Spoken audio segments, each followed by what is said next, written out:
नमस्कार, स्वागत है आपका न्यूज 69 में। मैं हूं आपके साथ अंकिता और बढ़ते हैं इस वक्त की बड़ी खबर की ओर। रमनगरा वाटर फिल्टर प्लांट की मेन राइजिंग लाइन का लीकेज मंगलवार की दोपहर ठीक कर दिया गया। कंक्रीट सूखने के लिए लगभग 12 घंटे का वक्त लिया जाएगा। इसके बाद कल बुधवार की सुबह टेस्टिंग की जाएगी।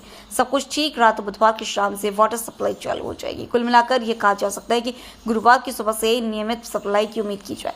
गौरतलब है कि राइजिंग लाइन फूटने की वजह से आधे से ज्यादा शहर जल संकट से जूझ रहा है। शहर के कई वार्डों में टैंकर के माध्यम से लोगों को पानी उपलब्ध कराया जा रहा है, लेकिन यह न कहीं साबित हो रहा है कि इसी के मद्देनजर महापौर जगत बहादुर सिंह अनु ने आज टैंकर शाखा का निरीक्षण किया। इस दौरान उन्होंने बताया कि 24 पार्षदों को एक एक टैंकर दिए गए, जिससे कि वो जरूरत के ट्रिप लगवा कर वार्डों में पानी की सप्लाई करेंगे। उन्होंने बताया कि फायर ब्रिगेड मिलाकर 51 गाड़ियों के माध्यम से शहर में जलापूर्ति कराई जा रही है। जिस तरीके से जल संकट पाइपलाइन जो फूटी थी उसके फूटने के कारण लगभग 14 से ज़्यादा वार्ड प्रभावित हुए शहर के। निश्चित तौर पर आम नागरिकों को तकलीफ हुई और पाइपलाइन आप लोगों की जानकारी के लिए जोड़ दी गई है और पैक भी कर दी गई है, पर 12 घंटे उसको सूखने का समय लगेगा।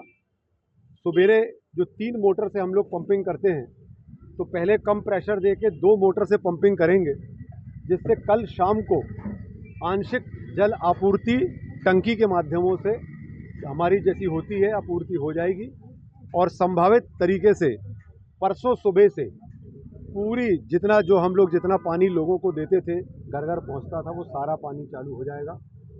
24 घंटे के बाद आंशिक पानी मिलेगा और उसके 12 घंटे के बाद पूरा पानी जल आपूर्ति पूरी सुचारू रूप से शहर में चालू हो जाएगी। पाइपलाइन जोड़ी जा चुकी है और जोड़कर बंद करके पैक कर दी गई है और उसको कल सवेरे से हम लोग चालू करेंगे। टंकियां भरेंगी, शाम से सप्लाई उसकी चालू हो जाएगी। आज हम लोगों ने लगातार ऐसे वार्डों में 24 पार्षदों को एक एक टैंकर दिए और जितने ट्रिप वो लगा पाएंगे, मुझे लगता है औसतन 8 से 10 ट्रिप एक वार्ड में लगेंगे, जिससे कि जल आपूर्ति हम लोग कर रहे हैं। उसके अलावा भी हम लोग बाकी जो वार्ड में रेगुलर पहले टंकी सप्लाई पहाड़ों पे होती है जो, वो सुचारू रूप से पहले से ही चल रही है। सब मिलाकर फायर ब्रिगेड मिलाकर हम लोग 51 गाड़ी से सुचारू रूप से जल सप्लाई करने की हम लोग प्रयास कर रहे हैं। लगभग 400 से 500 ट्रिप के बीच में अभी तो सप्लाई चली रही है। लगातार हमारे ड्राइवर और सारे लोग दिन रात जाग रहे हैं, रात को 4-4 बजे लौट रहे हैं। हमारे अधिकारी कर्मचारी रात भर जाग रहे हैं। हम लोग भी अपना बहुत सारा समय टैंकर विभाग में दे रहे हैं, क्योंकि हमारे पास वही एक स्रोत है। सारी बोरिंग अगर हमारी कोई भी गड़बड़ हो रही तो उसको तत्काल 1 घंटे के अंदर हम लोग सुधारने का काम कर रहे हैं, जिससे किसी को कोई परेशानी ना हो। निश्चित तौर पर नागरिकों को परेशानी है ना हुई है इसके पाइप के फटने से। हम लोग जो व्यवस्थाएं कर सकते थे वो हम लोगों ने जी जान लगा के की है। कल शाम से अर्ध सुचारू और परसों आपूर्ति सुचारू रूप से जबलपुर शहर में हो जाएगी। भाई साहब, ये जो बार-बार ये इस तरीके की लाइन फूटने और लीकेज होने की समस्या आती है, इसका कोई वैकल्पिक?